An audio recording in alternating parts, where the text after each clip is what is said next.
Before we get into this special weekend edition of Just the Truth, let me tell you about the latest special from Mike Lindell at MyPillow. The standard MyPillow, normally $49.98, for a limited time only, just $14.88 with promo code Joey. Go to MyPillow.com, click on the radio listener specials, and see all the specials. There's a limited quantity of just 10 at this special price. That's $14.88 with promo code Joey. Thanks for joining me in the PhD Weight Loss Studio. To lose weight for the last time, visit myphdweightloss.com. Today, we're turning our spotlight to the heart of upstate South Carolina's entertainment, with audiences enjoying live music, various productions, comedy acts, and other community events. The historic Walhalla Performing Arts Center in downtown Walhalla is wrapping up a year of great performing, and joining us today is Mark Thompson, Executive Director.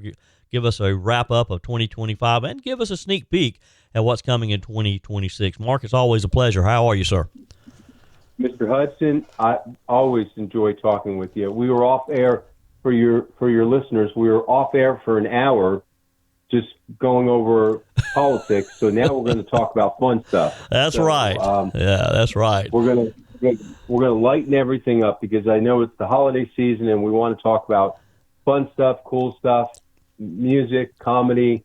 We've got Mutts Gone Nuts. I mean, we've got a little bit of everything. So we want to have all ages out here, family-friendly venue. We'll produce close to 90 shows this year. So it'll be a busy little venue. And 25 was a monster. We had a great time. And, of course, we were very excited to have you and Miss Peg out here the Friday after Thanksgiving to come out and see our Fleetwood Mac Rumor show, which was at a sellout. And just what a fun, great audience. And again, you were witness to the facility and the venue. You have a show like, a tribute to Fleetwood Mac. And these folks have been here now. This is the 8th year they've been here with me doing their show. And they come out and they represent it so well and pay tribute to it so well. And the cool thing is, Joey, we have people, I don't want to date you and I know Peg is much younger than you. You got a young trophy wife. But guys like you and I, we're an age demo that grew up with this music. Yep. And there's people in the audience, and you saw them. I mean, we had teenagers, and we had 20-year-olds and 30-year-olds, and we had people that, we were in school when that music was being played, but there were people that were already out of school that, were in the audience that are, that came in that are, beyond the retirement age, and they were in here. So we probably had 4 generations, at least 4 generations of folks in here, maybe 5, spanning, because of course the music's been around for 50 years. So cool shows like that. And you and I've talked a lot of these great shows. And of course there's some, Journey's back out doing one last run. And then I saw, Skinner is back out doing it, and all these bands, technically, as much as I hate to say it, they're tribute bands. So, high end, I mean, certainly go, if that's your thing, go, spend the hundreds of dollars, sometimes thousands of dollars it's going to cost to go to these events. But, if you want to come and get as close as you can get to it, and we work hard at trying to shop and find these bands and price points that make it reasonable, where you can come out for $30 to, $50 or $60. We had the One Night of Queen here this past weekend. Wait, the Bellamy Brothers on Friday, the real brothers, the Bellamy Brothers were here. And, the guys they're not kids. And those gentlemen came out and they're in their 70s. They had this place rocking. I mean, it was one big sing-along. Wow. They looked better this trip than, a couple of years ago. I was a little worried about Howard, but he looked great. He was, they belt out their own tunes. There's no backup singers trying to cover up what they can and can't hit. They just, phenomenal night. And then we followed up Saturday night with One Night of Queen with this fellow Gary Mullen and his band called The Works. And you want to talk about some crazy, crazy energy. And of course, I, had shopped these guys for a couple of years. And after having Mark Martell in here 3, 4, 5 times, it was hard to match that. And I just didn't want to come back with a Queen show that was going to be lackluster or just people go, Mark did the Monday Night Football two Mondays ago. He's top of the game. But Gary Mullen came in here, and the guy is 52, and he ran across that stage. I mean, he looked like a male version of Tina Turner meets Mick Jagger meets. I mean, he was doing handsprings, jumped off the stage down to the audience, and had the vocals and the diaphragm. I mean, he was belting out notes, and I was back in the room going, "Oh my God, this guy is just." And he, they came in from England. I mean, they came in. They were between England and the UK. They came in over from Europe. The whole band is in here, and they were playing 1,500, 2,000 seat venues, and we were lucky to get the date. Wow. So, again, some phenomenal stuff.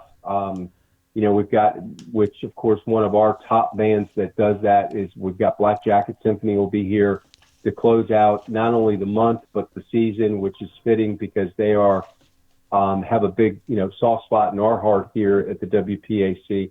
They'll be performing Pink Floyd's The Wall, and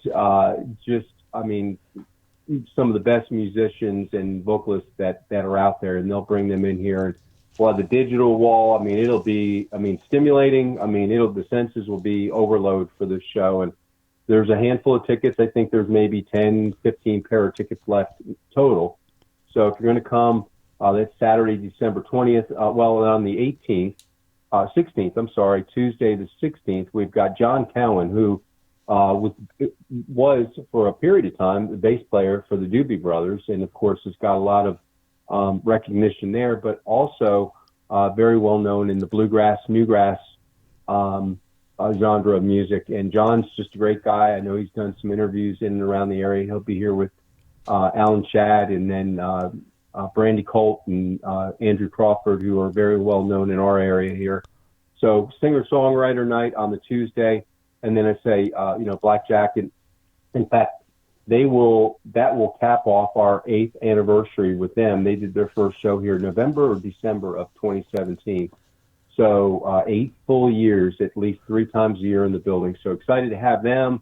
And then out of your neck of the woods in the Greenville Upstate area, we have a band that's taken over the Greenville market by storm, Randomonium, and they're going to be in here, and they've done Fall for Greenville and downtown. They've done every event you could possibly think of, and they're phenomenal.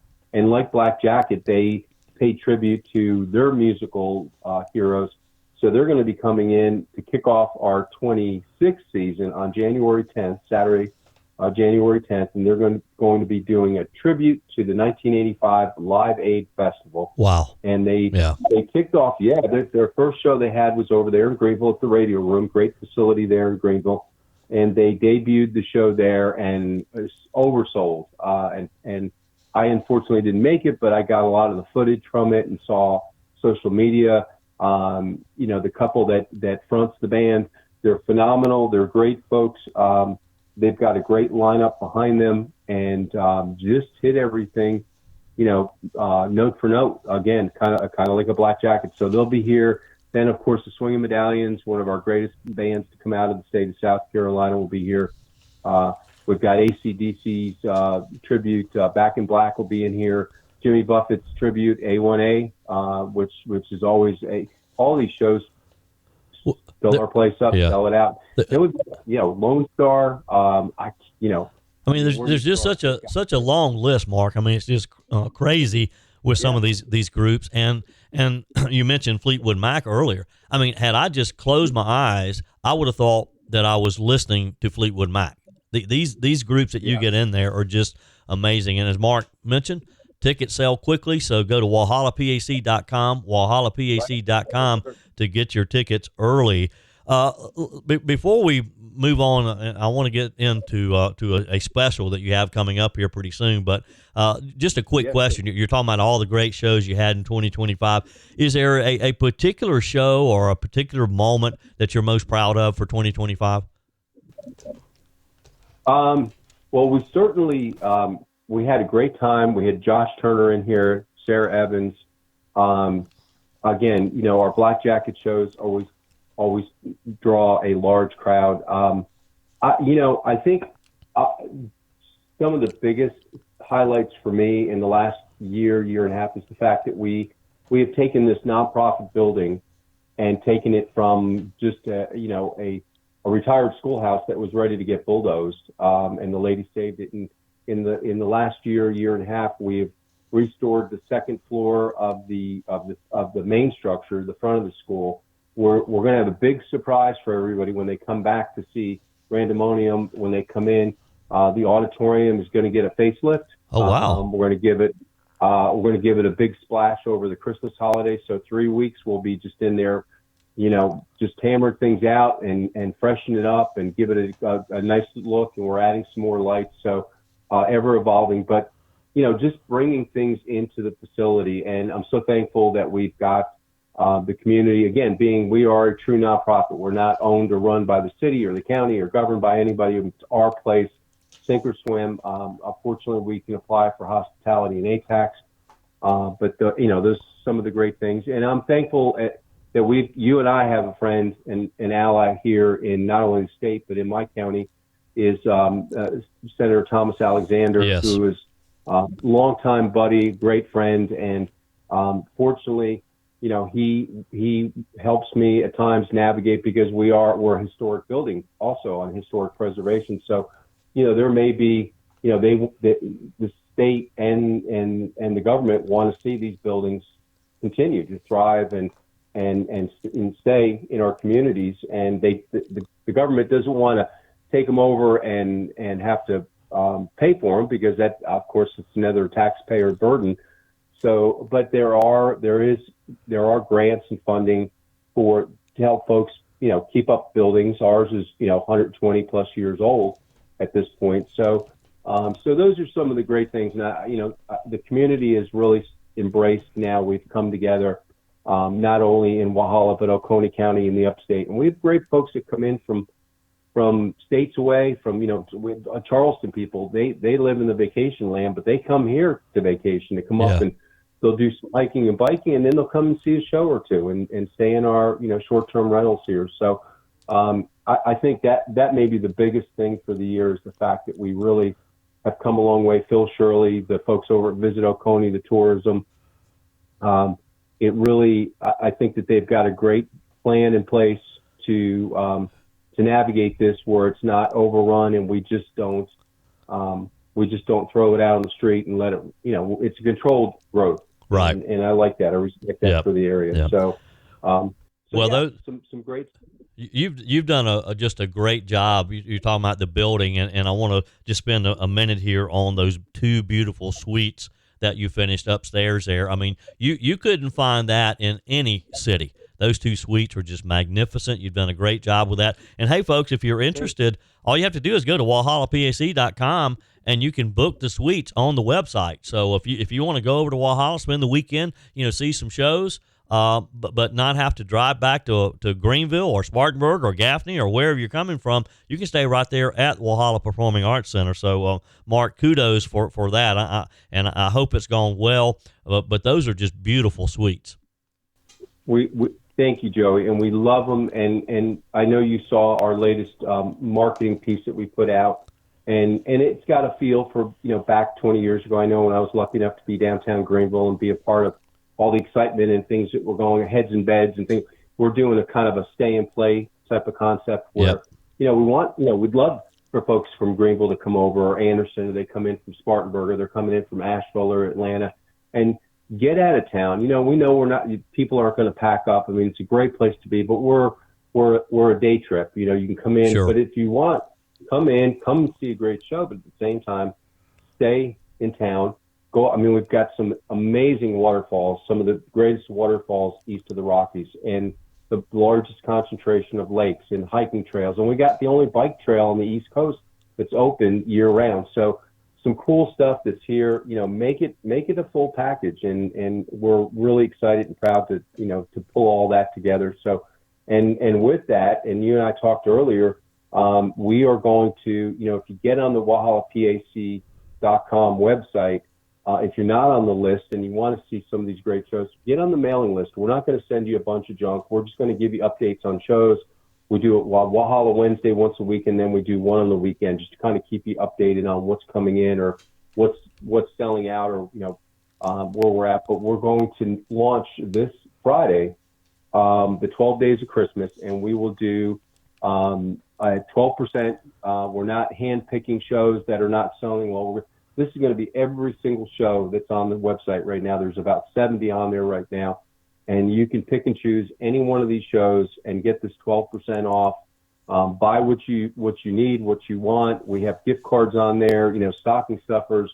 And at the end of the year, again, because we're a nonprofit in a historical building on the historic registry, you can do a donation, and there's a form on there. And if you do the donation, as soon as you consummate that act and put whatever that amount is, whether it be $50 or $5,000, you put that amount in there and process it, and you get a form for your tax accountant for your taxes, and it makes a great write-off. So I know you have a lot of listeners out there that have done well in life, and they may need a place to do a little tax write-off. I know certainly do your churches, get those folks in the animal shelters and the children's homes and things like that. But if you got a little extra, we're good being 5, 6, 7 on the list. But get on there, be a part of it, and you can be a part of this historical building. Yeah, and that's at the WalhallaPAC.com. You can find out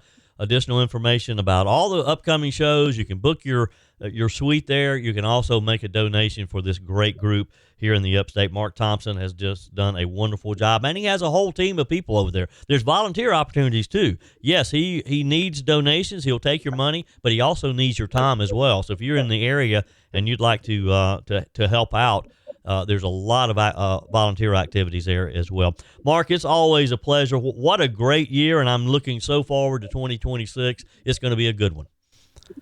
Absolutely, Joey. And again, you're right. I mean, the volunteers are the backbone, and we've only got 3 of us on payroll here, and then 4 sound engineers rotating. But the volunteers, so yes, we love having everybody out, and of course, Joey Hudson and Miss Peg, and hope to see you soon. WalhallaPAC.com. Everyone says they'll start after the holidays, and that's exactly why most people never tackle those extra pounds at all. Joey Hudson here. Right now, PhD Weight Loss is making it easy to start before the new year with a bonus designed to get you moving now. They're adding 2 free weeks to your program. That means you can ramp up during the holidays and start the new year already working toward your goals. Those 2 free weeks mean you won't roll into January feeling behind. You'll hit January already losing, already feeling better, already in control. PhD's metabolic reset system teaches your body to burn fat first. No drugs, no starvation diets, no endless workouts, just a smarter science-based system that fits real life. And when you mention 2 weeks on the phone, they'll waive your consultation fee and pay for the cost of your food during the entire program. There's no reason to wait, no reason to repeat last year. Call PhD Weight Loss today and start 2026 already ahead. 864-644-1900. Call today. That's 864-644-1900, or go to myphdweightloss.com. Don't wait. Do it today. As we wrap up another year, folks are starting to turn the page towards 2026. The legislature is gearing up to head back to Columbia in January. Of course, the real work is already happening behind the scenes, and a lot of the committee works. Joining us today, Matt Wills, Vice President of Government Affairs with the Greenville Chamber. Matt, it's always a pleasure to have you with us. Thanks for having me. Happy to be back. So let's just jump into what we're looking at. Of course, Christmas, and there'll be a slight pause there, and then all hands on deck as we look towards the new legislative session. Let's start with some of those top issues that the Chamber will be focusing on. Yeah, so I think this year, as we go into 2026, I think the buzzword that I would kind of, put in front of everybody is unfinished business. I think there's a lot of things that were started last year that are really, really of note, but things just didn't quite get finished. We spent a lot of time on liquor liability and tort reform. Looking forward to that going into effect here January 1. But I think one of the bigger pieces of the pie that we look at for 2026 is obviously transportation. We're going to continue to look at energy being a massive piece of the puzzle. And then also really 2 things that kind of popped very late in the year or kind of middle of the year post-session is really an affordable housing push, workforce housing push, as well as a smarter way to plan for the growth that we're anticipating in the state. Yeah. Interesting you mentioned that, because I noticed a poll that the governor's office released just the other day about various issues in South Carolina. One of those issues, of course, was the growth. And I think I remember the number being like 81% of those polled was concerned about the growth of South Carolina and how we move forward. Yeah. I think one of the pieces, and I say smarter growth because smart growth kind of has a weird connotation to it sometimes, but smarter growth in the eyes of where do we plan, where we need to put people that are coming to the state, be smarter about the way that we zone areas for particular industry, and making sure obviously that we're keeping up with the green space that's required as well to continue to have a great future focused Sure. look on life. Sure. Getting away from the business side of things and kind of relaxing and recharging the batteries, if you will. South Carolina is a fantastic place to come and visit, but it's also a fantastic place to live. And we can't think of folks that want to come to the state. We can't think of growth as a four-letter word, if you will. Yeah. Matt Wills is with the Greenville Chamber. Let's talk a bit about the affordable housing. That's an issue that it does seem to be coming to the forefront here, but it's not a new issue. It's been around for a while. How are leaders looking at it differently now? So I think we looking at it now from the standpoint of we know growth is coming. We know folks are coming to the state. Folks are here and they can't afford homes. I sat in a meeting last week where I learned that at the end of Q3 last year, or Q3 this year, $407,000 was the median home price in the Upstate footprint. Yeah. And $73,000 of that was administrative or regulatory. Wow. I mean, that puts really into perspective kind of the fight that we're looking at here. So what we're looking at trying to do is streamline, obviously, the regulatory side of things, getting out of the way and letting growth happen where it's planned to happen, but also getting some legislative guidance on exactly what our state entity, SC Housing, is supposed to be doing with some of the funds that they distribute through the state. I think we've identified some places that we're going to kind of attack a little bit, if you will, on that particular front, and seek some guidance and some clarity from them on, how dollars are awarded, where they're awarded, and how much the effect of those dollars has in areas in which they're awarded to have the most effect of those dollars. Sure. Yeah. We have talked a lot over this past year, Matt, about liquor liability, tort reform. You and I talked a lot during the session last spring when they were looking to pass the bill that will take effect January the 1st. Of course, restaurant owners, bar owners say not enough. A lot of other businesses saying not enough, that more needs to be done. Now, I understand there was a meeting in Columbia recently of a lot of those stakeholders from the Bar and Tavern Association and a lot of the restaurant owners and all. From a chamber perspective, what do you hope the legislature will do when they come back together in January and start working on this issue again? So I think what we're expecting is a renewed focus on these issues in a silo, maybe not as an omnibus, fuller package response. So we're looking at some of these things in an individual approach. Medical malpractice, big piece. South Carolina has got some major issues on that particular front. Statute of repose. New home building, right? So we need to build more homes, but some of those costs built into it are those insulating costs for the home builder itself. That is a natural thing that's built into pretty much anything in a market. And then I think the other piece that probably is going to get looked at and touched very, very focusedly is insurance itself. Yeah. And I think, to the industry's credit, they have started to come to the table like we did not hear from them last year. And again, we've talked about market conditions, but I think now we're starting to understand the players that affect the market conditions, hearing from them and hearing why certain things are the way that they are. And one of the biggest things that we continue to hear is the lawsuit environment in the state continues to be a problem, continues to drive premiums up, and just makes it a very expensive place to have insurance. Yeah, yeah.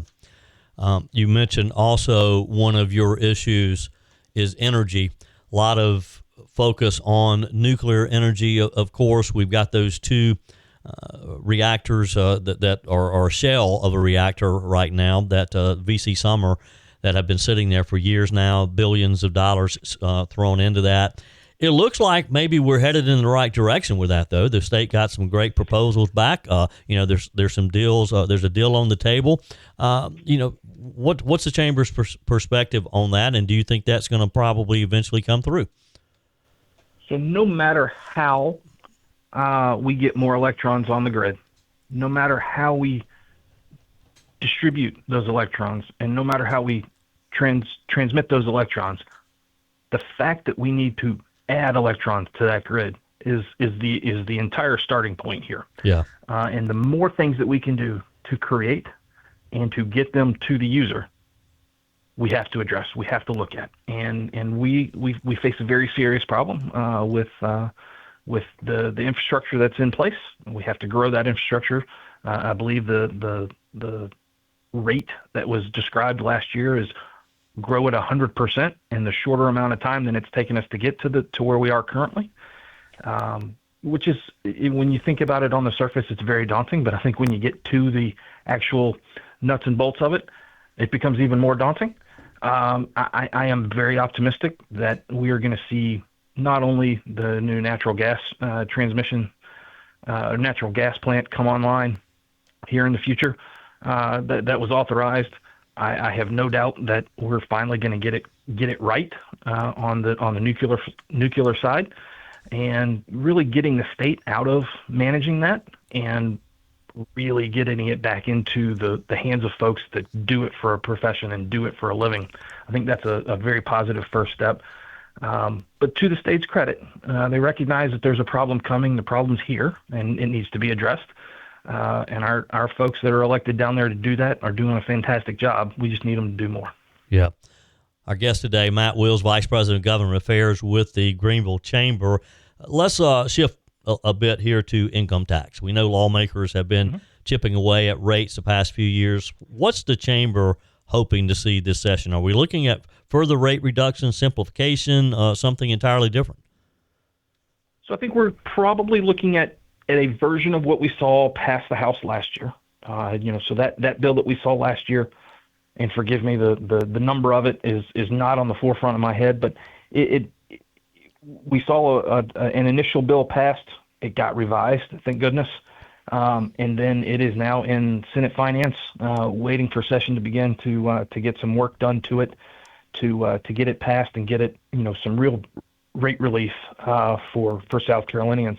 I think what we'll end up seeing is a little bit lower rate structure than we obviously currently have, but obviously I think we'll see a structure be a little bit lower than what we saw coming out of the House, come from the Senate, and obviously there'll be some sort of compromise that both chambers agree to and work from. But I think the big piece of any starting point on that particular reform is getting us off a federal standard, if you will. Yeah. Really starting in South Carolina rather than on the federal level. I think that's a massive first step, and that's a good way to think about it. Sure. How big of a factor is tax structure when the chamber is talking with companies that are maybe looking to move into the upstate? Are we competing against our neighbors, particularly North Carolina, Georgia? Where do we stand with that? Well, I think we saw that play out with the decision of the Scout Motors to have their headquarters in North Carolina rather than have back here in South Carolina. From that standpoint, it certainly comes into play. Our economic development partners with the county and the city here, constantly talk about a shared prosperity approach where we all need to kind of be on the same page and understanding that particular piece of the why and why companies are making decisions is what we need to do a better job of. And whether it is a, tax credit, some sort of incentive, some sort of fees in front of taxes, or a time period of things. I think all the above approach, similar to what we have on the energy side, is on the table and is discussed when there's a determining decision made on relocation of companies and stuff like that, especially to this area. But I think we've got some fantastic people doing some really, really cool stuff on that front. It's just a matter of, can we get a consensus on a rate structure, and clarity on that rate structure? I think sometimes there's a misunderstanding A and B of what the rate actually is versus the effective side of that thing. And also, if we continue on the same trajectory, right, the plan is to get that rate even lower as we move to the future and potentially get it to zero, which would be a fantastic way to do it. But we only get there if there's more, if the tax base broadens. Yeah, of course. We broaden that tax base, more dollars come in. Yeah. Matt, of course, that's just one equation when companies are looking to come to the state. Talk with us a bit about workforce development, another topic that we've talked about in the past. Unemployment's low, demand still strong. Are there things that the legislature can do that puts South Carolina in a more competitive position as far as workforce development and having those people ready for those jobs?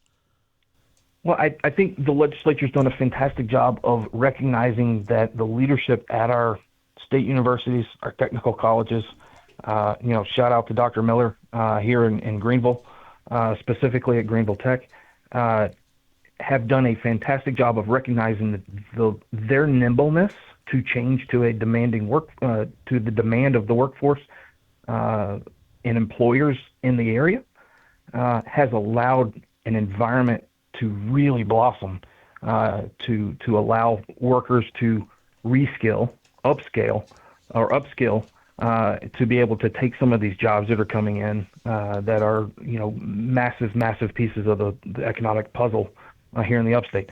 BMW, GE Vernova, right? This is one of those things where skills matter, and the nimbleness of our universities and our technical schools really are helping the workforce. Yeah.